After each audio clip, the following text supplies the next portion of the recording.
Earlier this year, we met a young Syrian girl living here in Albuquerque who wrote a book of poetry about her war-torn home country. Yeah, she's now completed her second book, and she says this is just the beginning. News 13's David Romero is sitting down with her live this morning, including her teacher, who helped inspire her talents. Good morning, David.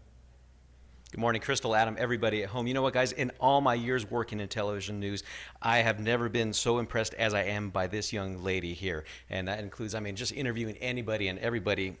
She is where it's at, because somebody at her age to have accomplished this much right now, and it's only the beginning, as Crystal said, is just truly amazing.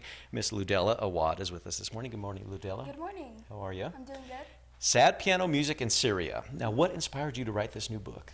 Well, what inspired me to write this new book is the humanity in Syria, the people that are suffering every day, the little refugees, the refugees that are like in the ocean, and the humanity against that, and the voice of humanity.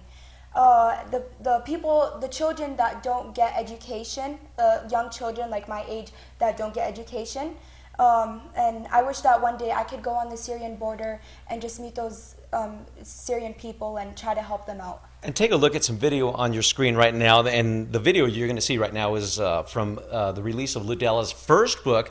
Actually, we're going to probably have that next hour. But this is already your second book, and the first one already had a lot of success. I mean, we were there when you were doing the book signing. Yeah. And so how hard was it to write this one? Did it get easier as you wrote your second one in addition to the first? It did get easier a little bit because I saw a lot of news, and my family's from Syria too, so I got a lot of information, and I began to write, and the humanity, yeah. Wow. And so what are the collections of works in this one all about? I mean, is it along the lines of poetry like as it was the first, or is it a little different? Yeah, it's poetry, and it's talking also, it's poetry and also talking about more of the children, kind of like a short story, a little bit of short story, but poetry more, yeah. And right now, we want to get to a little bit of where is it available in town so folks can get a chance to read it. It's available on Amazon, Kindle, and CreateSpace. If you guys are interested, you guys can order it. Wow, and you've done so much. Are you still 15? Yeah, 16 actually. Oh, yeah. so 16. Okay, so by 16 you already have the second book written.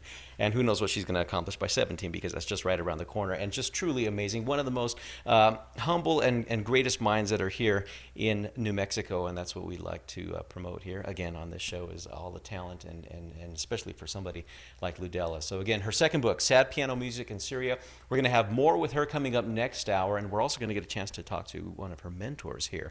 He's with us, and talked about what went into inspiring her for this second book that she already has published. We're going to send it back to you, Adam and Crystal. Looking forward to that. Thank you, so much, David. I mean, 15, 16, there's really not that big of a difference. She's extremely young and As very you said, successful. she still has, plenty of time for whatever great things she's going to continue to accomplish. In addition to helping Ludella with her books, as David mentioned, Orlando Vigil has published a number of them on his own. For more information on the works of young Ludella and her mentor, we'll have links to all of that, including the story, on our website, KRQE.com.